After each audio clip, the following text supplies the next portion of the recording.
History of اسلام دیکھیں بلکہ اس universe کی ہسٹری دیکھیں تو جو شیطان تھا وہ راندہ درگاہ کیوں ہوا تھا؟ وہ اللہ کی بارگاہ سے اسے کیوں نکالا گیا تھا؟ اس نے بے ادبی ہی تو کی تھی نا.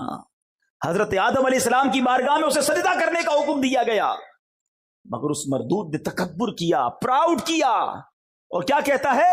انا خیر من، اے اللہ میں اس سے بہتر ہوں. حالانکہ حکم الہی تھا، سارے فرشتے سجدے میں چلے گئے، مگر یہ بدبخت کہتا ہے میں اس سے بہتر ہوں.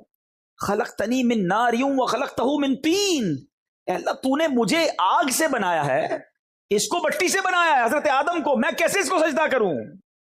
یہ وہ بے ادبی تھی، یہ وہ تکبر تھا، یہ اللہ کے حکم کو نہ ماننا تھا. شیطان پہلے سے ہی اللہ کا نافرمان نہیں تھا، بڑا عبادت گزار تھا، جنت کا خزانچی تھا، معلم الملکوت، فرشتوں کا استاد تھا، مگر بے ادبی کی، سب عبادتیں غارت کر دی گئی، اس کو لعنتی قرار دے کر اللہ کے دربار سے نکال دیا گیا. اب اگر آج کوئی سوچے کہ ایک بے ادبی، ایک گستاخی، نبی کی گستاخی تھی نا، ہے اللہ کا حکم نہ ماننا، تکبر، یہ سب کچھ چھین سکتا ہے. شیطان نے تو ایک بار کہا نا انا خیر من، میں اس سے بہتر ہوں.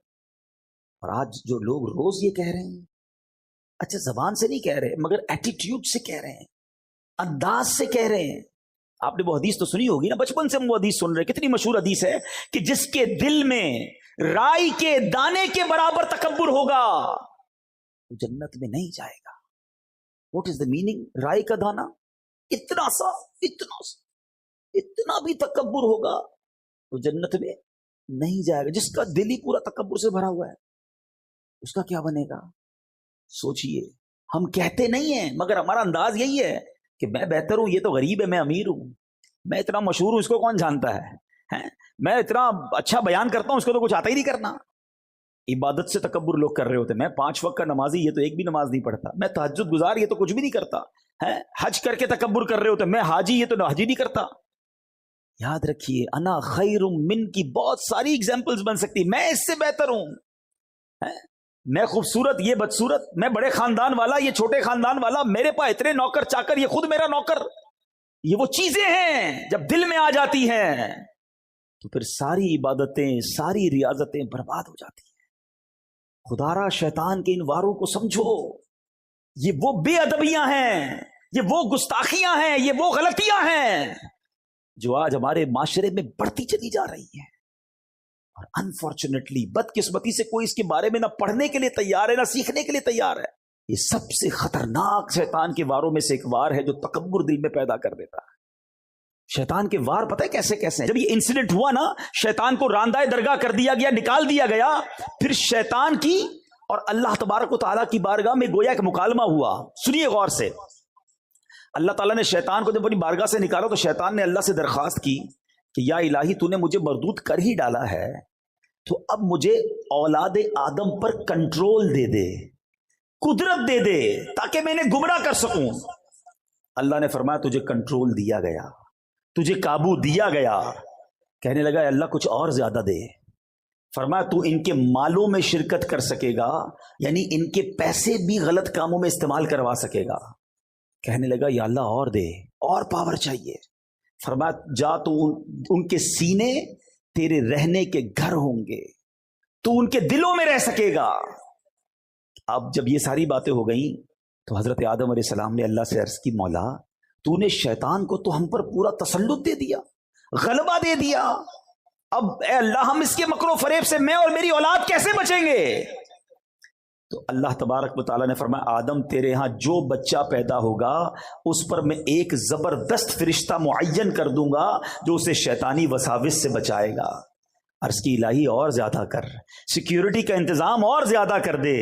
ارشاد ہوا اے آدم تیری اولاد ایک نیکی کرے گی میں اسے 10 گنا اجر دوں گا.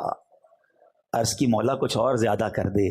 فرمایا میں ان سے توبہ کا مادہ یعنی توبہ کرنے کا جو وعدہ ہے وہ نہیں چھینوں گا جب تک ان کے جسموں میں روحیں باقی ہیں. عرض کی یا اللہ اور زیادہ کر.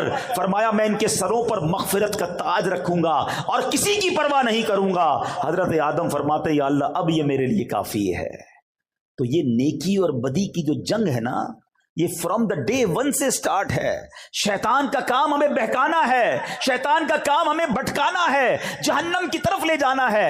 شیطان شروع سے یہ چاہتا ہے کہ میں جہنم میں جاؤں گا تو میں اپنے ساتھ ان لوگوں کو بھی لے کر جاؤں. لیکن مسئلہ یہ ہے کہ آج لوگوں نے شیطان سے دوستی لگا لی ہے. ہاں ایسا ہی ہے. حالانکہ قرآن پتہ ہے کیا کہتا ہے؟ قرآن پڑھیں تو پتہ چلے نا. انہو لکم عدو مبین, بے شک شیطان تمہارا کھلا دشمن ہے. اوپن اینیمی کہا قرآن نے میرا اور آپ کا. مگر کمال یہ ہے کہ ہم شیطان سے دوستی لگائے بیٹھے. قرآن دشمن کہتا ہے اور مسلمان اسے دوست بنائے بیٹھے. یہ میں ثابت کروں گا, ابھی بتاؤں گا آپ کو. یہ بڑی عجیب بات ہے کہ مسلمان شیطان سے دوستی لگائے بیٹھا ہے. اللہ تبارک و تعالیٰ نے جب شیطان کو مردود کیا نا, تو شیطان نے کہا الہی تو نے بنی آدم میں پیغمبروں کو بھیجا ہے, ان کو کتابیں دی ہیں, تو میرے پیغمبر اور میری کتابیں بھی ہونی چاہیے. ذرا سنیں شیطان کی باتیں ہیں, میرے پیغمبر اور میری کتابیں بھی ہونی چاہیے. تو خدا تعالیٰ نے فرمایا کہ کاہن اور نجومی جو ہے نا وہ تیرے پیغمبر ہوں گے. عرض کیا میری کتاب؟ فرمایا جھوٹے شیروں کی کتاب جو ہے وہ تمہاری کتاب ہوگی. یہ نجومیوں کے پاس جو لوگ جاتے ہیں نا, کاہنوں کے پاس, کوئی پتہ بتا دیں, کوئی نمبر بتا دیں, کوئی جناب کوئی پاسا بتا دیں, ہر بندہ عجیب و غریب لوگوں سے دوستیاں لگائے, پر فرمایا یہ تیرے پیغمبر ہوں گے. یہ تک بندیوں اور شعر جھوٹی شاعری کی کتابیں تیری کتابیں ہوں گی. اور شیطان کہتا ہے کہ میرے مؤذن کون ہوں گے؟ اللہ اکبر. عرض کیا میرے مؤذن؟ فرمایا راگ اور گانا تیرے مؤذن ہوں گے. عرض کرتا ہے میری مسجد کیا ہوگی؟ فرمایا فتنہ انگیز بازار تیری مسجدیں ہوں گی. عرض کیا میرا کھانا کیا ہوگا؟ فرمایا جس کھانے پر میرا نام نہ لیا گیا شیطان وہ تیرا کھانا ہوگا. اللہ اکبر. عرض کرتا ہے میرا پانی کیا ہوگا؟ فرمایا جو نشیلی چیزیں ہوں گی. اے شراب پینے والو, اے منشیات کی طرف جانے والو, سنو یہ شیطان کے مشروب ہے. اللہ اکبر. شیطان کہتا ہے میرا جال کیا ہوگا؟ فرمایا عورتیں تیرا جال ہوں گی. اے میرے میٹھے اسلامی بھائی, دشمن سے جب مقابلہ کرنا ہوتا ہے نا تو اس کے ہتھیار پتہ ہونے چاہیے, اس کے وار پتے ہونے چاہیے. ایئر فورس کا مقابلہ ایئر فورس کرتی ہے, نیوی کا مقابلہ نیوی کرتی ہے, آرمی کا مقابلہ آرمی کرتی ہے. جیسا میزائل اس کے مقابلے میں ویسا بناتے ہیں یا اس سے مضبوط بناتے ہیں. ہمارا حال یہ ہے کہ اللہ قرآن میں فرما رہا ہے انہو لکم عدو مبین, شیطان تمہارا کھلا دشمن ہے, نہ اس کے وار پتہ ہے نہ اس کے ہتھیار پتہ ہے. میں آپ سے پوچھتا ہوں, ہمارا سب سے پکا دوست جو ہوتا ہے اس کی ہم روز مانتے ہیں نا, ہر بات مانتے ہیں, کہتے ہیں یار حکم کرو یار, آپ کے لیے جان حاضر. پکے دوست کی نشانی یہ ہے, ٹھیک ہے, کہ جس کے لیے ہم کیا کہتے ہیں تمہیں منع نہیں کر سکتا یار, آپ کے لیے بس ہر چیز ہاں ہے. اب میں بتاتا ہوں کہ شیطان کی لوگ کتنی مانتے ہیں. سچی بات تو یہ شاید اپنے ماں باپ کی اتنی نہیں مانتے جتنی شیطان کی لوگ مان رہے ہیں. اور یہ بربادی ہے, یاد رکھنا. صبح ہوتی ہے, فجر کا وقت ہوتا ہے, مؤذن کہتا ہے حی علی الصلاۃ حی علی الفلاح. شیطان کہتا ہے سو جا, اگلے جمعے سے پڑھیں گے فجر. کروٹ بدل کر بلینکٹ اوڑھ لیا. صبح صبح کس کی مانی بتاؤ نا؟ شیطان کی مانی. ٹھیک ہے, فجر قضا ہو گئی, اب اٹھے, لباس پہننے کی باری آئی. ایک دو لباس رکھے ہوتے ہیں جمعے کے لیے, باقی شیطان کہتا نہیں یہ تو جمعے کا لباس ہے, باقی یہ فیشن والا, یہ انگریزوں والا یہ پہننا ہے. لباس پہنتے وقت کس کی مانی؟ شیطان کی مانی. اب واش روم میں گئے, آقا کی سنت چہرے سے نوچ کر گندی نالی میں بہائی. کس کی مانی؟ شیطان کی. اب نکلے گھر سے باہر, چاہے اسکول کے لیے نکلے, چاہے کالج کے لیے نکلے, چاہے جاب کے لیے نکلے, چاہے بزنس کے لیے نکلے, جیسے ہی باہر نکلے اب کوئی بے پردہ عورت سامنے سے نکلی. شیطان کہتا ہے دیکھ دیکھ جلدی دیکھ. حالانکہ شریعت کا حکم ہے کہ نگاہوں کو نیچی کرو, بے حیائی نہ کرو. اس عورت کو دیکھا, بے پردگی کی, غلط نگاہوں سے دیکھا. کس کی مانی؟ شیطان کی. مارکیٹ میں پہنچے, کاروبار کی جگہ پر پہنچے, ظہر کی اذان کا وقت ہوا, کئی لوگ نماز کے لیے گئے، شیطان کہتا ہے تو بزنس کا ٹائم ہے، ارے بعد میں پڑھ لینا۔ ظہر قضا ہوئی، کس کی مانی؟ شیطان کی مانی۔ گاہک آیا، مال بیچنے کا موقع آیا، شیطان کہتا ہے جھوٹ بول زیادہ نفع ملے گا، ایک جھوٹی قسم بھی کھا لے، ارے اس کو بتا دے میرا پڑتا اتنے میں ہے، پکا رنگ ہے، made in China, made in Japan ہے، حالانکہ تم نے اپنے شہر میں بنایا ہے، ارے بول دے کچھ نہیں ہوتا۔ کس کی مانی؟ شیطان کی مانی۔ عصر کی اذان ہوئی، نماز قضا ہوئی، کس کی مانی؟ شیطان کی۔ تمہاری مغرب قضا ہوئی، کس کی مانی؟ شیطان کی۔ عشاء قضا ہوئی، کس کی مانی؟ شیطان کی۔ رات گھر میں آئے، ہاتھ میں ریموٹ لیا، اب ٹی وی آن کیا، کہیں فلمیں دیکھی، کہیں ناچ دیکھا، کہیں گانے سنے، بتاؤ کس کی مانی؟ شیطان کی۔ ارے شریعت تو کہتی ہے اللہ رسول کا نام لے کے سونا ہے، مگر موبائل ہاتھ میں ہے، کمرے کی لائٹیں بجھی ہوئی ہیں، آنکھیں حرام دیکھ رہی ہیں، وہ مناظر دیکھ رہی ہیں جو اللہ اور اس کے رسول کو ناراض کرنے والے ہیں۔ بتاؤ کس کی مانی؟ شیطان کی۔ ایک دن میں صبح سے شام تک ہم نے کتنی باتیں شیطان کی مانی۔ اللہ کہتا ہے یہ تمہارا کھلا دشمن ہے، یہ دشمنی ہے، یہ اپنے دل پر ہاتھ رکھ کے پوچھو، یہ دوستی لگائی ہوئی ہے۔ ارے مرد تو وہ ہوتا ہے، واقعی اللہ اور اس کے رسول کا بندہ وہ ہوتا ہے کہ جب مؤذن کہے حی علی الصلاۃ، حی علی الفلاح، ٹھنڈی کی راتیں ہیں، وضو کے لیے پانی بھی گرم نہیں ہے، مگر بندہ بستر سے اٹھے کہے شیطان میں تیرا بندہ نہیں، میں رحمان کا بندہ ہوں، میں اللہ کا بندہ ہوں، اور جائے مسجد میں جا کر فجر پڑھے۔ جو صبح شیطان کو ہراتا ہے، جو دوپہر شیطان کو ہراتا ہے، جو عشاء میں شیطان کو ہراتا ہے، جو حرام روزی آتی ہے تو شیطان کو ہراتا ہے۔ یاد رکھنا میرے میٹھے اسلامی بھائیوں، ایک فائٹ ہونے والی ہے، ایک فائنل فائٹ ہونے والی ہے میری اور آپ کی شیطان سے، اور وہ ہوگی آخری لمحوں میں، جب زندگی کا آخری وقت ہوگا نا۔ روایتوں کا مضمون ہے شیطان بندے کے سامنے آتا ہے اس کے مرحوم رشتہ داروں کی شکل میں، کسی کی ماں کی شکل میں، کسی کے والد کی، کسی کی دادا نانی کی شکل میں، اور آ کر کہتا ہے بیٹا مرنے کے بعد پتا چلا اسلام صحیح مذہب نہیں ہے، تو عیسائی ہو جا، معاذ اللہ تو یہودی ہو جا، تو اسلام کو چھوڑ دے۔ جو روز شیطان کی مان رہا ہوگا، جو روز فائٹ میں ہار رہا ہے، بتاؤ وہ فائنل فائٹ میں کیسے جیتے گا؟ خدا نہ خواستہ اگر ادھر شیطان کی مان لی اور اس نے ایمان سنیچ کر لیا، ایمان چھین لیا، تو بنے گا کیا ہمارا؟ ساری نیکیاں اعمال تو بات کی بات ہے نا، حج، عمرے، زکوٰۃ، نمازیں، روزے، یہ سب بعد میں ہیں، اگر ایمان سلامت لے کر نہ گئے تو کیا بنے گا؟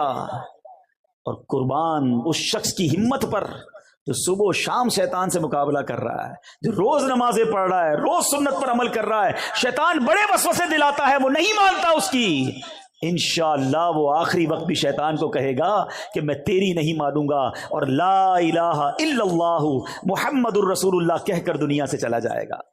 اب آپ نے طے کرنا ہے کہ زندگی شیطان کی دوستی میں گزارنی ہے یا اس مردود سے لڑنا ہے۔ یہ ویسے ہی نعرہ نہیں لگاتے ہمارے امیر اہل سنت، یہ دعوت اسلامی والوں کے جو نعرے ہوتے ہیں نا، اس کے پیچھے ایک پورا فینومینا ہوتا ہے، پوری ایک سمجھ لے کہ فلسفہ ہوتا ہے۔ کیا خوبصورت نعرہ ہے امیر اہل سنت کا کہ شیطان کے خلاف جنگ ایک بار نہیں لڑنی ہے، جاری رہے گی، کنٹینیو رہے گی ٹل دا اینڈ، اور یہ جنگ جیتنی ہے ہم نے۔ لیکن صرف نعرہ لگانے سے جنگ نہیں ہوتی نا۔ کبھی فوج کو دیکھا ہے کہ فلاں ملک کے خلاف جنگ جاری رہے گی اور اس کے بعد فوج رضائی اوڑھ کے سو جائے؟ فوج جاگتی ہے تو ہم سوتے ہیں۔ تو ہمیں بھی اگر واقعی اپنے ایمان کی حفاظت کرنی ہے، یہ بزرگوں کو ویسی فکر نہیں ہوتی تھی۔ سیدی غوث اعظم، اللہ اکبر، پیران پیر، پیر دستگیر، ولیوں کے سردار، آپ کہتے ہیں ایک بار عید کا دن تھا، فرماتے لوگ کہہ رہے ہیں آج عید کا دن ہے، عید کا دن ہے۔ عبد القادر کے لیے عید کا دن وہ ہوگا جب اپنا ایمان سلامت لے کر دنیا سے جائے گا۔ پیران پیر یہ کہہ رہے ہیں، اور ہم گناہ گاروں کو فکر ہی نہیں ہے۔ کبھی لوگ ملتے نا، کہتے حضور کاروبار میں برکت کی دعا کر دیں، بچے کے لیے دعا کر دیں، فلاں کام ہو جائے۔ بہت ہی کم ایسا ملتا ہے کہ کوئی کہے کہ ایمان کی حفاظت کی دعا کر دیں۔ کسی کو ٹینشن ہی نہیں ہے۔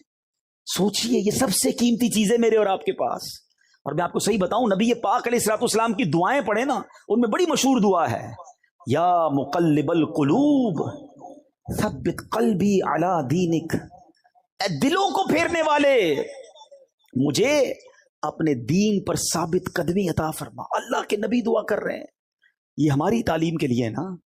تو اے کاش ہمیں ایمان کی حفاظت کے فکر نصیب ہو جائے، خدا را شیطان کے واروں سے بچیں، ہمیں ایسا ماحول اپنانا ہوگا. اتنا مردود ہے کہ پہلے تو چاہتا ہے یہ بندہ گناہ کرے. اب دیکھتا نا نیک آدمی ہے, شراب تو نہیں پیے گا, جوا تو نہیں کھیلے گا, بدکاری بھی نہیں کرے گا, اب اس کو کیسے بہکا ہے. سنو, شیطان کے وار سمجھو. جب یہ دیکھتا ہے نا کہ اس سے کوئی بڑا گناہ نہیں کرا سکتا, تو پھر وہ اس کی نیکیاں کم کروانا شروع کرتا ہے کہ چلو سنتیں چھڑوا دو, نفل تو چھڑواؤ نا, درود تو چھڑوا دو, تلاوت تو چھڑواؤ. کیونکہ یہ جو سنتیں نوافل ہوتے ہیں نا, یہ حصار ہے. ہمیشہ یاد رکھنا, پہلے نفل چھوٹتے ہیں, پھر سنتیں چھوٹتی ہیں, پھر واجبات چھوٹتے ہیں, پھر فرض چھوٹتا ہے. جو نفل کا پابند ہوگا نا, اس کا فرض پکا ہو گیا. یہ ہمیشہ یاد رکھو. لوگ آج کل باتیں پھیلا رہے ہیں, یار سنت ہی تو تھی, کیا ہوا, چھوڑ دیا کوئی. ارے بھائی, سنت میرے فرض کا حصار تھا. اور سنت پر غلام عمل نہیں کرے گا تو کون عمل کرے گا بھائی؟ آقا کا امتی عمل نہیں کرے گا.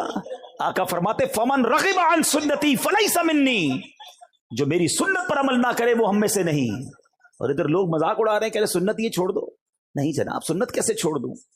ہمیں سنت کو تھامنا ہے. نبی پاک کا وہ فرمان ہی کافی ہے کہ جس نے میری سنت سے محبت کی اس نے مجھ سے محبت کی, اور جس نے مجھ سے محبت کی وہ میرے ساتھ جنت میں جائے گا. جنت میں جانا ہے نا نبی پاک کے ساتھ, تو سنت کا راستہ ہی جنت کا راستہ ہے. تو سنت پر عمل کیجیے. اللہ سلامت رکھے دعوت اسلامی کے مدنی ماحول کو, جو پکڑ کر ہمیں سنتوں پر عمل کراتے ہیں. شیطان کیسے نیکیاں کم کرواتا ہے, کتنا مردود ہے, اس کے وار سمجھو. حضرت امیر معاویہ رضی اللہ تعالیٰ عنہ, صحابی رسول, کاتب وحی, کیا کمال کا مرتبہ ہے, اور کتنا خوف خدا تھا آپ کا. ایک بار آپ سوئے ہوئے, فجر کا وقت ہوا, آواز آئی اٹھ جائیے, نماز پڑھ لیجئے. آپ بیدار ہوئے, دائیں دیکھا, بائیں دیکھا, کوئی جگانے والا نظر نہیں آیا. کہ کون ہے جس نے مجھے جگایا؟ کہ حضور شیطان. کہ شیطان نے کب سے نماز کے لیے جگانا شروع کر دیا؟ کہ حضور مسئلہ یہ ہے کہ تھوڑے دنوں پہلے بھی آپ تھوڑا لیٹ اٹھے تھے, آپ کی فجر کی جماعت چلی گئی, آپ نے رونا شروع کیا, گریہ وزاری کی. میں نے فرشتوں کو گفتگو کرتے سنا کہ امیر معاویہ رضی اللہ تعالیٰ عنہ کی گریہ وزاری سن کر, ان کی گریہ وزاری اور جماعت قضا ہونے کے درد کی وجہ سے اللہ کریم نے ان کو 70 جماعتوں کا ثواب عطا فرما دیا. میں نے سوچا آج ٹائم پہ اٹھا دوں, آپ ایک ہی پڑھ لیں, اگر آپ کی وہ چلی گئی تو پھر آپ نے رونا ہے اور آپ کو 70 کا ثواب مل جانا ہے. اس واقعے سے سیکھنے کو کیا ملا؟ کہ یہ مردود چاہتا یہ ہے کہ ہماری نیکیاں برباد ہو. ایسے وار ہیں اس بدبخت کے, اور ہم سمجھتے ہی نہیں ہیں, اس کی باتوں پہ آ جاتے ہیں. اب اتنے سارے کاروباری لوگ بیٹھے ہیں, صدقہ کرتے ہیں, بہت اچھی بات. شیطان کیسے برداشت کرے گا کہ آپ صدقہ دیں اور جنت میں چلے جائیں؟ اب وہ صدقہ ہو گیا نا, اب وہ چاہتے اس کو برباد کروا دوں, پیسے بھی گئے اور اعمال بھی چلے جائیں. وہ کیسے ہوگا؟ اب شیطان ریاکاری لے کر آئے گا, دکھلاوے کی بیماری لائے گا. پہلے تو کہتے تھے نا نیکی کر دریا میں ڈال, اب تو نیکی کر فیس بک پہ ڈال.